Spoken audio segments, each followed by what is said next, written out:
Ngayon po, ang ating recipe ay meatloaf po. Ito po, yan na po yung ating giniling na beef. Ito po, tapos ito yung ating bell pepper. Ito po yung carrots. Ito po yung onion at saka po itong garlic. Sama-sama lang po sila dyan. Tapos ito po yung cilantro. Tapos ito naman po yung crackers natin. Ito po yung pinaka-binder natin dyan. Tapos po ay 2 itlog. Sama-sama together lang po. Ayan. Pagkatapos po, itong ating salt. Ayan.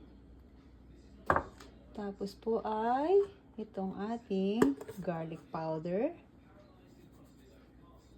Yan po, para masarap siya. Garlicky ang dating niya. Tapos po itong ating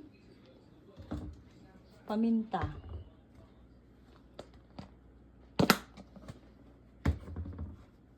Yan, paminta po siyang. Yan po. Tapos mix-mix lamang po siya.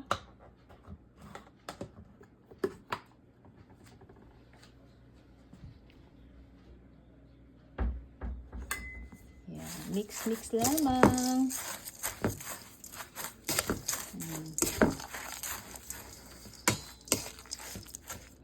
Hindi ko po ginamit yung aking tripod. Ay, ako'y tinatamad mag-setup. Pagkatapos po, lalagay natin siya dito sa loaf pan. Tapos nagpi-preheat na po ako ng aking oven. Ayan po.